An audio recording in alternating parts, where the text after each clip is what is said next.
Learn with ലേണിഫൈ. 1956 Keralam രൂപീകരിക്കുമ്പോൾ എത്ര ജില്ലകൾ ഉണ്ടായിരുന്നു എന്നാണ് ചോദ്യം. ഇതിൻ്റെ ഉത്തരം ഓപ്ഷൻ എ 5 എന്നതാണ്. നമുക്കറിയാം 1956 നവംബർ 1 കേരളം രൂപീകൃതമായത്. അന്ന് തിരുവനന്തപുരം, കൊല്ലം, കോട്ടയം, തൃശൂർ, മലബാർ എന്നിങ്ങനെ 5 ജില്ലകളാണ് ഉണ്ടായിരുന്നത്.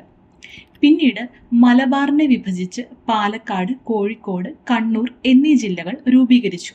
അത് 1957 ജനുവരി 1 അതിനുശേഷം 8ാമതായി രൂപം കൊണ്ട ജില്ലയാണ് ആലപ്പുഴ. അപ്പോൾ ഒരു ചോദ്യം പ്രതീക്ഷിക്കാം, നമ്മുടെ കേരളത്തിലെ 1ാം EMS മന്ത്രിസഭ അധികാരത്തിലെത്തുന്ന സമയത്ത് എത്ര ജില്ലകൾ കേരളത്തിൽ ഉണ്ടായിരുന്നു എന്ന് ചോദിച്ചാൽ ഉത്തരം 7 അതായത് ആലപ്പുഴ ജില്ല രൂപീകൃതമാവുന്നതിന് മുമ്പാണ് EMS മന്ത്രിസഭ അധികാരത്തിലെത്തുന്നത്. അതായത് 1957 ഏപ്രിൽ 5. പിന്നീട് 9ാമതായി എറണാകുളം ജില്ല രൂപം കൊണ്ടു. 10ാമതായി മലപ്പുറവും 11ാമതായി ഇടുക്കി ജില്ലയും രൂപം കൊണ്ടു. ഇടുക്കി ജില്ല രൂപം കൊണ്ടത് 1972 ജനുവരി 26 അതായത് ഒരു റിപ്പബ്ലിക് ദിനത്തിൽ രൂപം കൊണ്ട ജില്ലയാണ് ഇടുക്കി ജില്ല. 12ാമതായി വയനാട് ജില്ലയും പത്തനംതിട്ട ജില്ല 13ാമതായും ഒടുവിൽ 14ാമതായി കാസർഗോഡ് ജില്ലയും രൂപം കൊണ്ടു.